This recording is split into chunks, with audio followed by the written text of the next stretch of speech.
Um crime brutal que chamou bastante atenção da mídia nos últimos meses por várias razões diferentes, começando pelo fato de que Ashley perdeu a vida pelas mãos da própria filha de 15 anos. Eu sou a Loba e nessa noite eu vou contar uma história para você. Vinheta.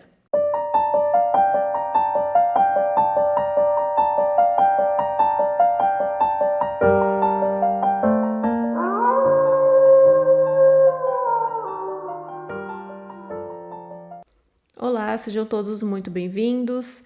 Bom, vou começar esse caso contando para vocês como que era a vida da Ashley, quem era ela, como que foi toda a dinâmica familiar dela e o que levou até o dia do crime. Então, a Ashley nasceu em 1983 na Flórida e lá ela viveu com a sua irmã mais nova e os seus pais a sua infância e adolescência. Ela gostava muito de ir à praia, ela gostava muito da Disney, ela sempre foi muito alegre, uma criança normal, digamos assim. Ela era muito inteligente, ela gostava de artes, de tecnologia e de matemática. Em 2005, ela se casou. Não vou falar aqui o nome do marido dela, porque não tem relevância no caso, mas ela se casou e teve duas filhas, uma menina mais nova e a Carly. Essa menina mais nova acabou falecendo por problemas médicos e isso acabou mudando toda a dinâmica familiar e os pais da Carly acabaram se separando. Não sei quanto tempo depois, porque eu não encontrei em nenhuma fonte que eu pesquisei sobre o caso, ela se casou com o Heath Smiley, que é um dos personagens principais dessa história. Então, eles se casaram e se mudaram para o Mississippi. E lá viviam o Heath, a Ashley, a Carly e dois cães. A Ashley era professora de matemática e os alunos todos descreviam ela como uma pessoa muito positiva, de um coração enorme, uma pessoa que demonstrava grande compaixão, então ela era benquista por todo mundo ali na escola. O padrasto da Carly, ele disse que a família deles era muito feliz, que a dinâmica familiar era boa, que ele e a Carly não tinham nenhum problema, que eles gostavam muito de tocar violão. Então a Carly ela fazia aula de violão e tocava violão para toda a família. Eles também gostavam de jogar videogame juntos, então toda a família tinha uma dinâmica muito boa. Mas é aquela coisa que eu sempre falo, né, gente? O que acontece da porta para dentro e o que as pessoas dizem que acontece são coisas diferentes. Então, nunca se sabe, né? O que realmente acontece ali entre quatro paredes. Bom, eu vou falar alguns fatos aqui sobre a Carly para vocês entenderem também a estranheza desse caso todo. A Carly era conhecida como uma menina superdotada, ela era muito inteligente, todo mundo percebia isso na escola, tanto que ela passou da terceira para a quinta série, então ela pulou a quarta série porque ela já estava além ali dos coleguinhas dela de classe. Ela também fez um teste quando ela tinha 13 anos para avaliarem como que ela estava academicamente. E esse teste te ajuda depois, a nota dele te ajuda a você passar numa faculdade, você conseguir uma posição boa numa faculdade. Geralmente esse teste é feito quando a pessoa tem 17 ou 18 anos, então realmente eles viram que ela era diferente e colocaram ela para fazer com 13 anos. E a pontuação dela no teste foi 30, sendo que a nota máxima era 36. Então viram que a menina realmente é diferenciada. Mas ao mesmo tempo que ela demonstrava toda essa inteligência, ela também começou a demonstrar aquela rebeldia sem causa, né? Então ela mentia para os pais, ela ficava fora depois do toque de recolher, ela falava que ela ia para um lugar e ela ia para o outro. E uma vez ela levou uma faca para uma escola que ela estudou e por isso ela foi expulsa. E aí ela foi estudar na escola onde a mãe trabalhava. Mas ela também nunca foi muito violenta, nunca foi agressiva, nunca demonstrou nenhum sinal de que ela estava precisando de ajuda, que ela estava em algum tipo de surto. Era só aquela rebeldia mesmo normal que acaba acontecendo com todo adolescente, ou quase todo adolescente, né? Só que aí, em 2023, ela começou a demonstrar alguns sinais de depressão. E os pais começaram a ficar preocupados, né? A mãe e o padrasto começaram a ficar preocupados. Ela também tinha muitos problemas para dormir e ela tomava muita melatonina e sempre aumentando a dose de melatonina. Eu não sei por que isso é relevante, mas isso foi colocado no caso, então eu tô contando para vocês. E agora, no começo de 2024, eles resolveram levar ela no psiquiatra para ver o que estava acontecendo. E depois de passar com essa psiquiatra, ela começou a tomar remédios não para depressão, depois ela trocou os medicamentos para outro e juntamente com isso, ela também fazia muito uso de maconha e os pais dela não sabiam. Agora, fatos importantes que vocês vão entender lá na frente. No dia 14 de março, a Carly começou a tomar uma outra medicação para depressão. Eu não entendi muito bem se a médica dela que mandou ela mudar ou ela mudou por conta própria, enfim. No dia 18 de março, ela passou por uma consulta com a psiquiatra e foi perguntado algumas coisas para ela. Se ela tinha pensamentos suicidas ou homicidas, se ela estava com raiva, se ela sentia violenta por algum motivo e tudo ela respondia que não, que estava tudo bem, estava tudo normal. Então ela não demonstrou nenhum sinal preocupante. E eu tô falando isso porque dia 14 ela mudou a medicação, dia 18 ela passou com uma consulta com a psiquiatra dela e no dia 19 de março de 2024 agora foi o dia do crime. Então vou contar para vocês como esse dia aconteceu. Bom, a manhã começou normal, todo mundo tomou café da manhã, o padrasto disse que não tinha nada de diferente, tanto a mãe quanto a Carly estavam normais e as duas foram para a escola. Como a Carly estudava na mesma escola que a mãe lecionava, então as duas foram juntas e um pouco tempo depois o padrasto foi para o trabalho dele também. Às 3h54 da tarde, a Carly e a Ashley chegaram em casa da escola e 20 minutos depois tudo mudou. A Ashley ficou sabendo por um aluno que a Carly estava usando maconha, vape, estava fumando bastante e na volta para casa, né, dentro do carro, a Ashley começou a confrontar a Carly e perguntar sobre isso. Então elas tiveram uma conversa ali, uma discussão dentro do carro. Quando elas chegaram em casa, né, às 3h54, a Ashley foi para o quarto da Carly para procurar esses vapes, esses cigarros de maconha. Enquanto isso, a Carly foi para o quarto da mãe, atravessou então a casa, foi para o quarto da mãe, pegou uma arma que ela tinha embaixo da cama que ficava dentro de uma caixa, atravessou a casa novamente com a arma atrás das costas e chegando lá, ela deu 3 tiros na cabeça da mãe. Nessa hora, assim, é bem ruim mesmo de assistir, porque você escuta os tiros e logo depois você escuta o grito da Ashley, acho que ali lutando pela vida dela ainda. Depois disso, a Carly vai para a cozinha com a arma atrás das costas, coloca em cima do balcão, pega o celular da mãe, manda uma mensagem para o padrasto perguntando para ele que horas que ele ia chegar. Então ela se passa pela mãe, escreve que horas você volta, querido.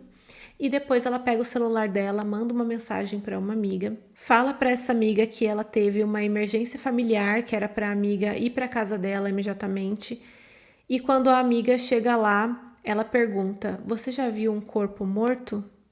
Então ela leva a amiga até o quarto dela e mostra o corpo da mãe. Sim, ela fez isso. E detalhe, ela também disse para essa amiga que o padrasto seria o próximo. E por que nós sabemos de tudo isso? Porque tinham câmeras pela casa toda, né? Então a gente pode ver toda essa dinâmica e tudo que ela fez nessa manhã com a mãe dela. Bom, quando o padrasto chega em casa, ele disse que estava tudo normal, que ele não notou nada de diferente. E é assim que ele entra na garagem, passa pela lavanderia e vai entrar na porta da cozinha, ele já escuta um tiro. E aí ele se assusta, não sabe o que está acontecendo, né? E quando ele termina de abrir a porta, ele vê que a arma está apontada para ele, quem está segurando é a Carly. Ele segura na arma, ele tenta virar a mão dela para que ela soltasse a arma, mas isso ela deu mais um tiro nele e acabou acertando o ombro dele. Ele disse que ela gritava histericamente, que ela estava totalmente descontrolada, parecia que ela tinha visto um demônio. E nisso ela solta a arma e sai correndo. Ele pensou nesse momento que tinha alguém dentro da casa, que ela estava pensando que ele poderia ser um invasor e por isso que ela tinha apontado a arma para ele. Ele não fazia ideia de nada que estava acontecendo. Então ele entrou dentro da casa e trancou a porta e disse que ela saiu correndo numa velocidade assim tão rápida e tão descontrolada que ele sabia que ele não ia conseguir alcançar ela.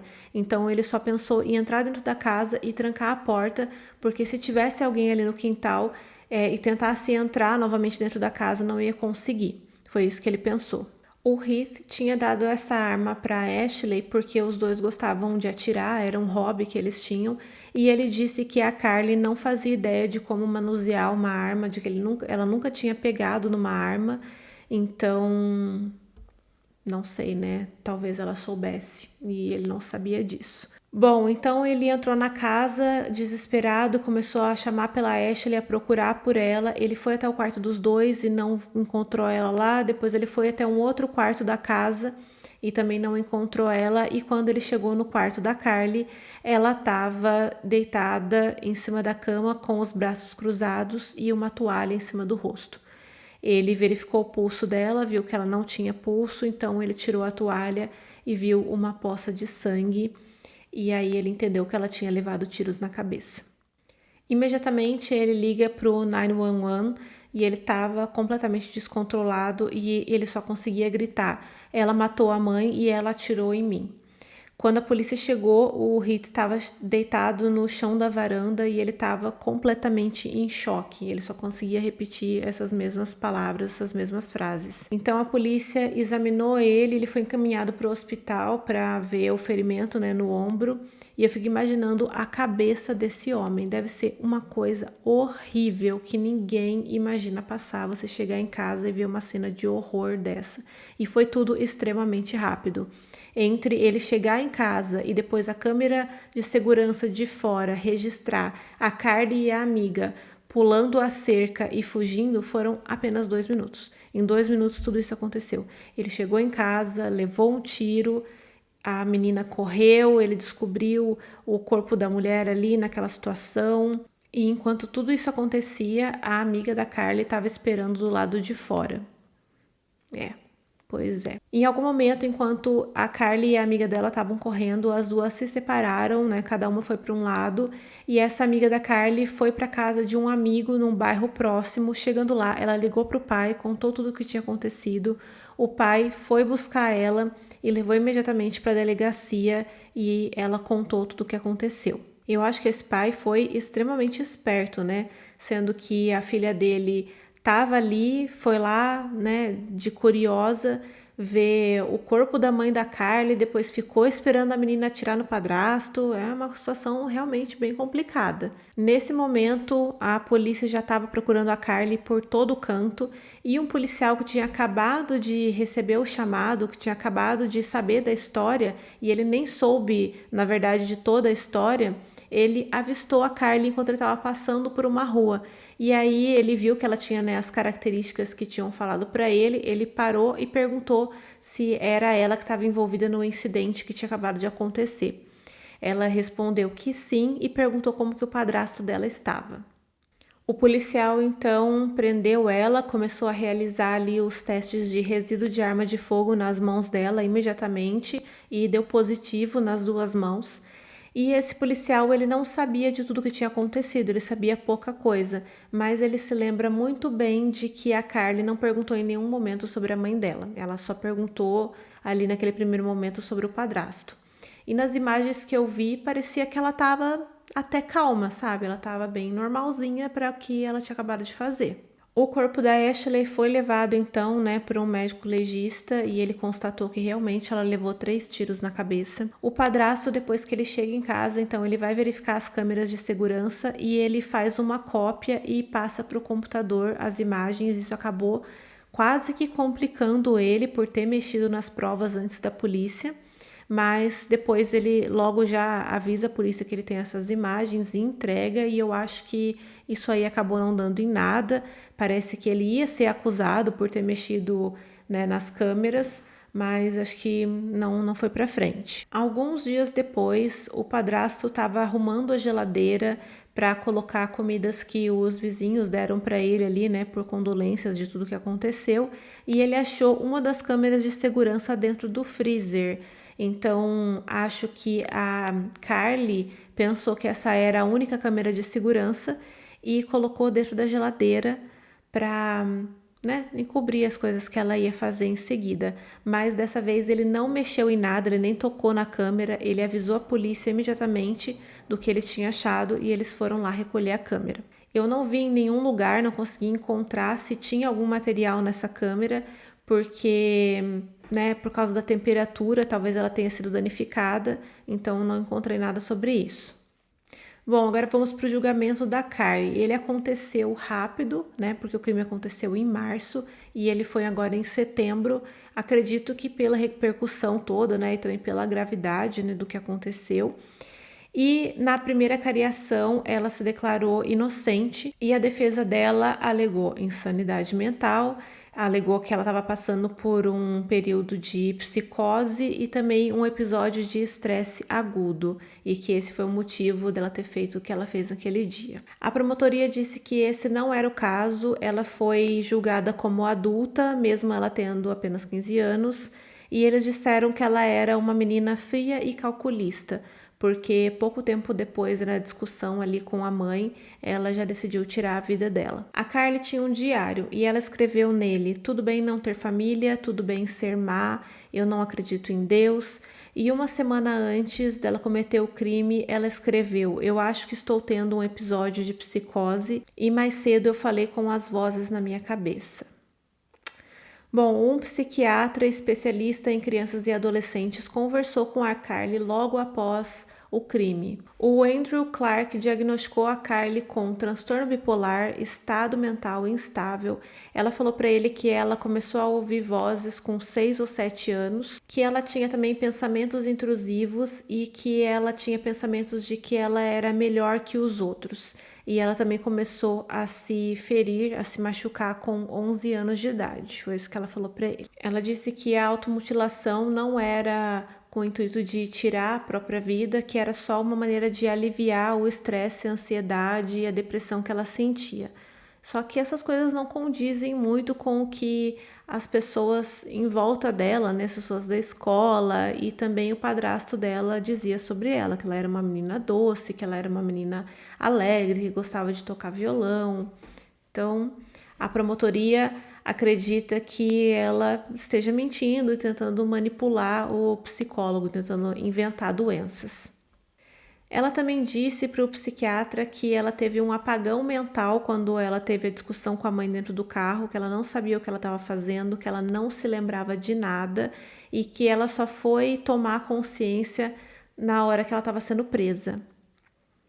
Nessa hora todo mundo fica bem consciente, né? Enfim. Ela nunca relatou essa confusão mental, essas vozes, nem a perda de memória para ninguém, nem para a psiquiatra. Foi só com o psiquiatra mesmo ali depois que ela foi presa. E mais pra frente eu vou dar minha opinião, vou deixar isso mais pro final do vídeo. Agora sobre o comportamento do padrasto. Muito está sendo falado sobre o comportamento do padrasto, que é um comportamento estranho, que ele não tá tão bravo quanto ele deveria estar com a Carly. E também tem uma cena que foi colocada aí, eu vi em vários lugares essa cena que ficou meio estranha, que ele fala eu amo você, né, em inglês para ela num momento ali do julgamento.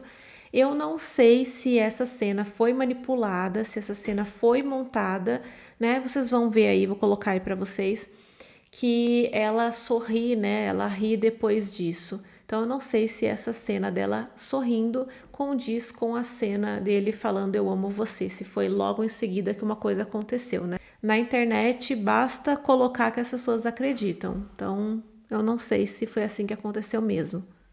Bom, o julgamento durou uma semana, o júri deliberou por 2 horas, foi ofertado um acordo de 40 anos de prisão para Carly, mas a defesa dela recusou, porque eles queriam seguir essa linha, né, de insanidade, mas foi recusada. E aí a coisa ficou feia mesmo. Então o júri declarou a Carly Gregg culpada de homicídio em primeiro grau, que é onde há intenção, premeditação e ação deliberada.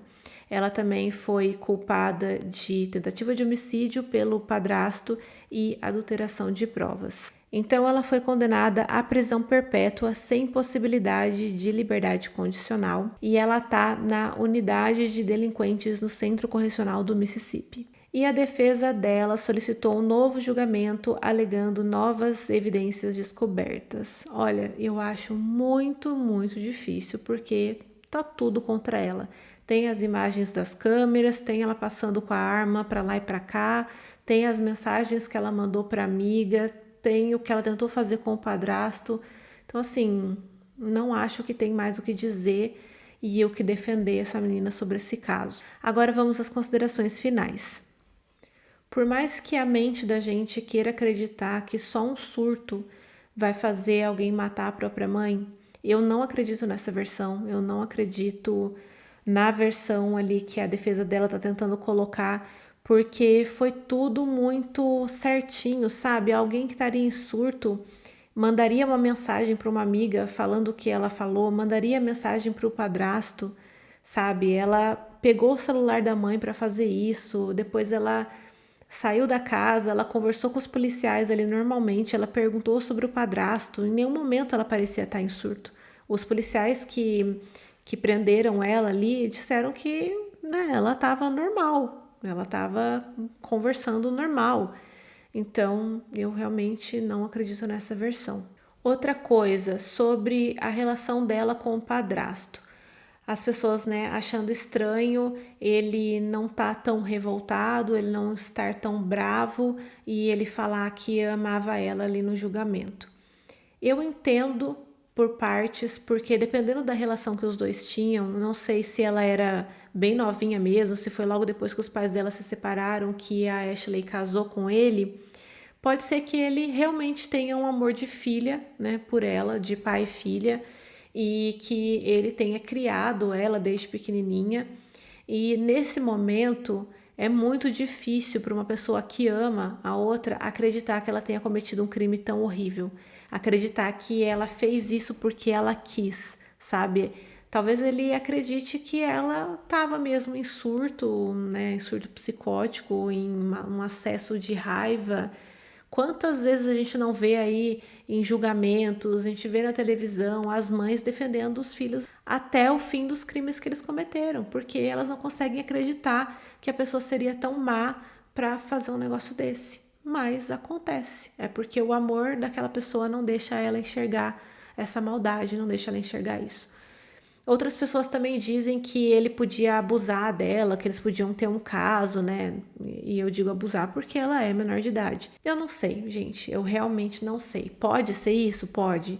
Mas também pode ser o que eu falei. Pode ser que ele não acredite que ela tenha tido essa maldade, que ela realmente quis tirar a vida da mãe. Agora, outro ponto é uma coisa que eu já falei aqui em outros vídeos e eu repito. Essa cultura de criação infantil estadunidense é muito complicada. Eu não estou dizendo de maneira nenhuma que a Ashley foi culpada, que a Ashley tem culpa, que ela fazia alguma coisa com a Carly, ou que, né, de alguma maneira dá para justificar o que a Carly fez com a mãe dela, de maneira nenhuma. Só que essa cultura, ela está sendo há muito tempo estudada com o que causa na cabeça das crianças e desses adolescentes. E essas falas da Carly, né, de que eu achava que eu era melhor que os outros, eu comecei a ter pensamentos intrusivos de que eu era melhor e eu ouvia essas vozes falando isso para mim, corrobora com tudo isso, porque lá nos Estados Unidos eles têm essa criação de ficar repetindo para os filhos que você é o melhor, você tem que ser o mais inteligente, você tem que ser o melhor nos esportes, você tem que tirar as melhores notas. Isso tudo causa uma pressão absurda na cabeça das crianças. E eu não sei o que acontece, né? A gente sabe que os Estados Unidos é o país com maior índice de serial killers, a gente vê esses surtos, esses assassinatos em massa, né, que acontecem. Pode ser que é porque é mais divulgado, pode ser por causa do tamanho da população, pode ser porque é mais investigado do que em outros países, pode também. Mas a gente sabe que o índice é grande e que toda hora a gente vê casos de adolescentes cometendo crimes contra várias outras pessoas, contra crianças, crimes que não têm, assim, sabe, nenhuma razão, nenhum motivo, nenhum sentido, e também contra os próprios pais. Também o fato de que eles têm o acesso muito mais fácil a armas, né, dentro de casa, então isso acaba facilitando para que esse tipo de coisa aconteça. Tem até uns livros que eu já vi, eu não vou me lembrar o nome, eu até pesquisei aqui para trazer para vocês, mas eu não consegui encontrar, mas são livros que falam sobre essa criação e sobre o que tudo isso pode causar na cabeça das crianças. Criando monstros, não sei, algo do tipo. Enfim, como tudo que acontece, é muito difícil colocar uma razão, um motivo, é muito difícil entender o porquê que isso aconteceu, mas eu sinceramente acho que ela não estava em surto. Eu acho que ela podia ter problemas, sim, mas eu acho que foi tudo bem pensado e que ela quis fazer isso, infelizmente. E eu quero saber de vocês, o que vocês acharam desse caso, o que vocês acham que aconteceu, vocês acham que essa menina estava com problemas, ela estava em surto, ou ela só realmente é uma menina que não pensou nas consequências e decidiu ser má, né, para acabar ali com o problema dela, que foi a mãe dela descobrindo essa vida oculta, né, que ela tinha, essa vida dupla que ela tinha. Bom, esse foi o vídeo de hoje. Agora eu vou indo. Não esquece de contar aqui abaixo para mim o que você achou, o que você acredita, qual a versão que você acredita e se a pena dela foi justa, se ela deveria mesmo ser julgada como adulta. Não esquece também de se inscrever no canal, de deixar o seu like para ajudar a Loba. Um beijo e até o próximo. Tchau!